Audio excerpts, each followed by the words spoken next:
Very good morning students. मैं संजय शर्मा आप लोगों के लिए एक बार फिर अपनी यूट्यूब चैनल से कुछ वीडियोस लेकर आया हूं, एजुकेशनल वीडियोस। बच्चों, आप मेरा ये प्रयास है आप लोगों के लिए कि इस पेंडेमिक कोरोना वायरस के टाइम पे आप लोगों के लिए टाइम टू टाइम मैं कुछ वीडियोस प्रोवाइड कराता रहूं। मैं कुछ वीडियोस पहले भी प्रोवाइड करा रहा हूं, तो ध्यान से मेरे वीडियोस को देखिए और आपके कोई भी डाउट्स हो तो क्लियर कीजिए। हाँ, तो बच्चों यदि हम लोग बात करें तो आज का जो ये वीडियो है इसके अंदर हम लोग इस चैप्टर को कंक्लूड करते हैं, हम इस चैप्टर को फिनिश कर देते हैं, ठीक है, थ्योरेटिकल पॉइंट ऑफ व्यू से। इसके बाद इस चैप्टर में यदि कुछ रह जाएगा वो न्यूमेरिकल सेक्शन रह जाएगा जो हम लोग आगे डिस्कस करेंगे, है ना। यदि हम बात करें तो दो इक्वेशन हमारी क्लियर हो चुकी है। हम लोगों ने मोशन का फर्स्ट इक्वेशन और सेकंड इक्वेशन जो था वो क्लियर कर लिया है। मतलब कि हम लोगों ने वेलोसिटी टाइम इक्वेशन और वेलोसिटी टाइम इक्वेशन के साथ साथ हम लोगों ने कौन सा इक्वेशन कंप्लीट कर लिया था, वेलोसिटी टाइम इक्वेशन के साथ पोजीशन टाइम इक्वेशन को कंप्लीट कर लिया था। आज जो नंबर थर्ड इक्वेशन मैं आप लोगों के साथ डिस्कस करने वाला हूँ, उस इक्वेशन का नाम क्या है, पोजीशन और आपका वेलोसिटी इक्वेशन। मतलब पोजीशन और वेलोसिटी के बीच में एक रिलेशनशिप आज हम लोग डिफाइन करने वाले। यदि मैं बात करूं तो उसी ग्राफ के थ्रू जो हम लोग पिछले दो सेक्शन से लेकर आ रहे थे, उसी ग्राफ का यूज यहाँ पे भी हमारा होगा। उसी ग्राफ के थ्रू हम इसको सॉल्व करने वाले। तो ये आपके सामने ग्राफ है, कोई नया नहीं है, वही है जो हम लोग पहले यूज करते आ रहे थे ना। ठीक है, तो आज उसी के बिहाफ पे हम लोग आगे चलते हैं।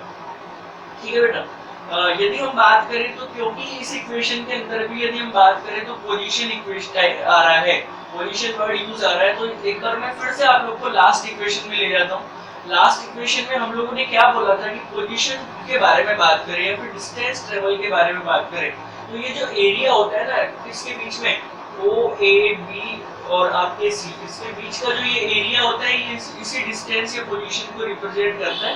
तो यदि मैं बात करूं तो फॉर्मूला सेम वही अप्लाई होगा जो लास्ट क्वेश्चन में अप्लाई हुआ था। लास्ट क्वेश्चन में हमने बोला था डिस्टेंस ट्रेवल या फिर जो पोजीशन था उसको हमने area of O A B C के इक्वल माना था। अब की बार भी ओ ए बी सी के इक्वल मानेंगे। लेकिन यदि लास्ट सेक्शन के कंपैरेटिवली मैं बात करूं, मतलब इक्वेशन सेकंड के कंपैरेटिवली बात करूं, तो दोनों में डिफरेंस क्या होगा।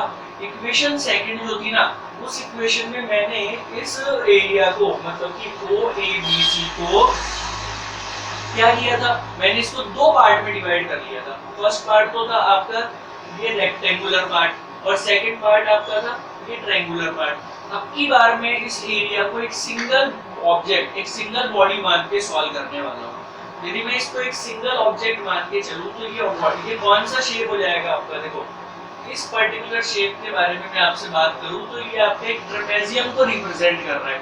ट्रेपेजियम कौन होता है, जिसकी दो साइडें जो अपोजिट साइड होती हैं वो क्या होती है, पैरेलल होती है। आपको दिखाई दे रहा है ओए और आपका बीसी साइड एक दूसरे के पैरेलल है, और एक जो पेयर होता है साइड्स का वो एक दूसरे के पैरेलल नहीं होता है, मतलब अनपेयर्ड होता है। आप देख रहे हो एबी और ओसी ये एक दूसरे के अनपेयर्ड साइड्स हैं, है ना। तो एक ऐसा साइड जिसके एक पेयर जो होता है जिसमें वो कैसा होता है आपका पैरेलल होता है, और एक पेयर जो होता है आपका वो नॉन पैरेलल होता है, वो ट्रेपेजियम शेप होता है। तो यदि मैं बात करूं तो यहाँ पे जो आपका डिस्टेंस ट्रेवल या पोजीशन होगा उसको मैं area of O A B C के इक्वल लेके चलूंगा, मतलब ट्रेपेजियम के इक्वल लेके चलूंगा।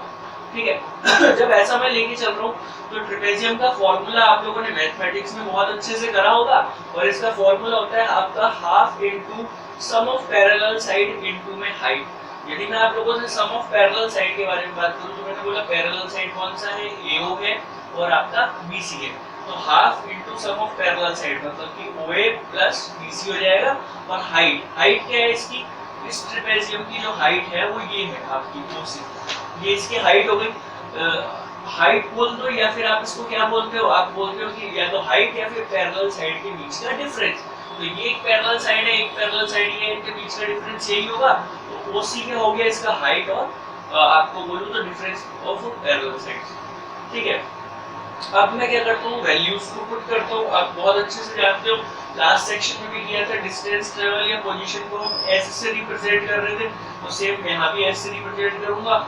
हाफ को एज इट इज मैंने पुट किया, ओए का वैल्यू एज यू नो कि क्या होता है, ओए का वैल्यू यू के इक्वल होता है। लास्ट दो तीन सेक्शन से करते आ रहे हैं तो पता होना चाहिए ना। तो ओए का वैल्यू यू के इक्वल होता है, और जो आपका BC है, BC का वैल्यू भी हम लोग सॉल्व कर चुके हैं ना ऑलरेडी, तो इसका वैल्यू भी क्या आपका V के इक्वल हो गया। OC के बारे में बात करें तो ये भी हम ऑलरेडी सॉल्व कर चुके हैं और ये आपका T के इक्वल हो जाएगा। Is it clear? यहाँ तक आपका इक्वेशन फर्स्ट आपका क्रिएट हो गया, ठीक है। जैसे ही आपका इक्वेशन फर्स्ट क्रिएट हुआ, अब हम लोगों को मोशन के फर्स्ट इक्वेशन में जाना है। इट मींस कौन से इक्वेशन में जाना है? हम लोग को वेलोसिटी टाइम इक्वेशन में जाना है। हम बात करें तो वेलोसिटी टाइम इक्वेशन जो था वो था हमारा v = u + at, ठीक है। इसको थोड़ा सा मॉडिफाई करना है बिकॉज मुझे चाहिए पोजीशन वेलोसिटी इक्वेशन। मेरा जो ये इक्वेशन आ रहा है इसमें टाइम का तो कोई काम ही नहीं होना चाहिए ना भाई। हमारे पास आपका क्या चीज दे रखा है? डिस्टेंस दे रखा है, मतलब कि पोजीशन दे रखा है, वेलोसिटी दे रखा है, बहुत अच्छी बात है। लेकिन ये टाइम कहां से आ गया बीच में? टाइम तो हमारे कोई काम का ही नहीं है ना। तो हमको इस टाइम को यहाँ से क्या करना पड़ेगा?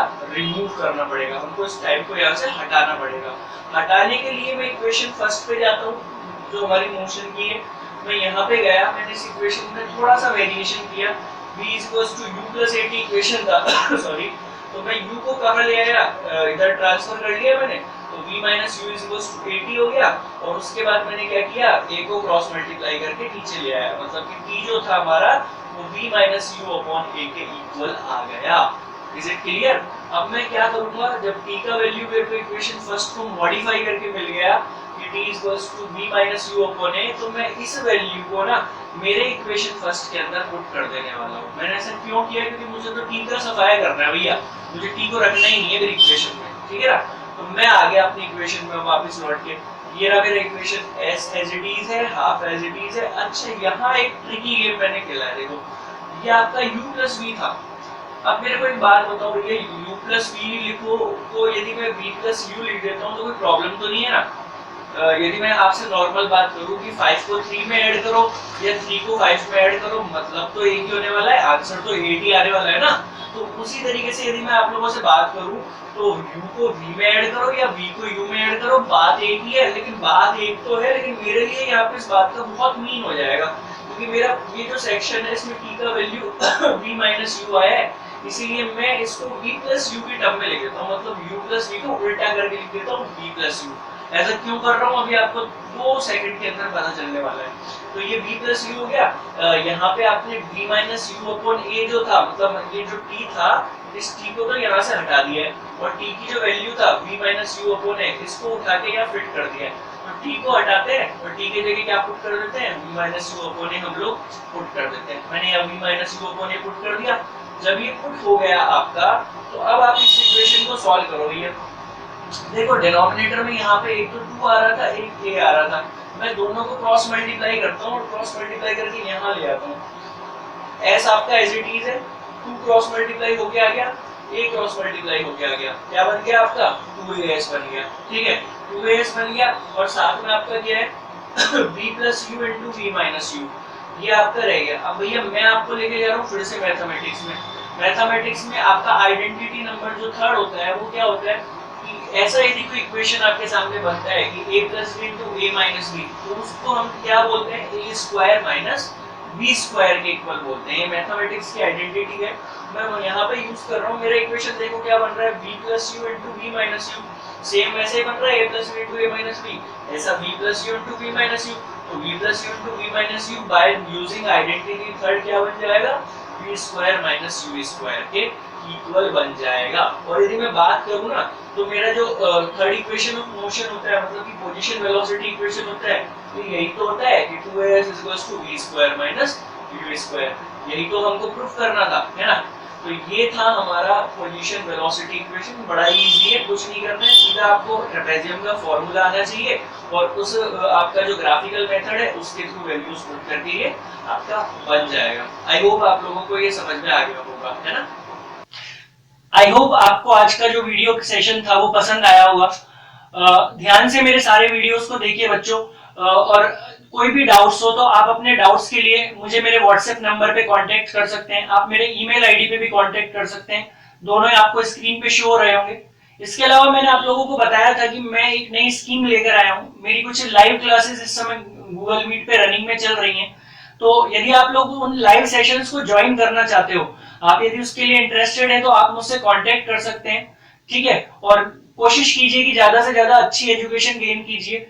क्योंकि पेंडेमिक टाइम है तो हम कोशिश करें कि अच्छा एजुकेशन हम गेन करें, बिकॉज रेगुलर क्लासेस नहीं चल रही हैं, तो वीडियो क्लासेस को सीरियसली लें और अच्छे से अपनी एजुकेशन को आगे बढ़ाएं। All the best, thank you so much.